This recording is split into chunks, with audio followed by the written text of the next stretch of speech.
The unemployment rate is back to 5.2%, thanks to 20,000 new jobs in September, which was about double what the pundits had expected. But notice that the hours worked number has gone down, and the trend of employment growth is still pointing down as well. Now, this chart shows a complicated moving average that's calculated by the ABS, and it shows that the trend employment growth is back to zero, which is where it was during the global recession.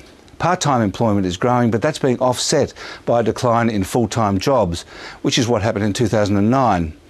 The Australian dollar is now sitting pretty securely back above parity with the US dollar, having slumped to as low as 93.9, less than a fortnight ago. That's a rise of nearly 9% in as many days, which is pretty amazing. Global share markets are still in "it's all going to work out okay" mode in relation to the European debt crisis, which is interesting because there have been no firm announcements and just as much argy-bargy now as when markets were falling. And just as before, everyone's working on a rescue package for Greece and its hapless creditors, the banks of France and Germany. The positive mood saw the Australian market recover all of yesterday's loss, rising close to 1%. Most of the action was among the resources stocks, with BHP rising 1.5%. Iluka jumped 10%. JB Hi-Fi had another big day as well. And finally, I don't often get a chance to show a chart going back to the year dot, or rather when Jesus was born. This shows shares of global GDP over the past 2011 years.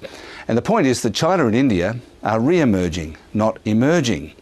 Europe and the United States had their flash in the pan, but it's been downhill ever since. And that's finance.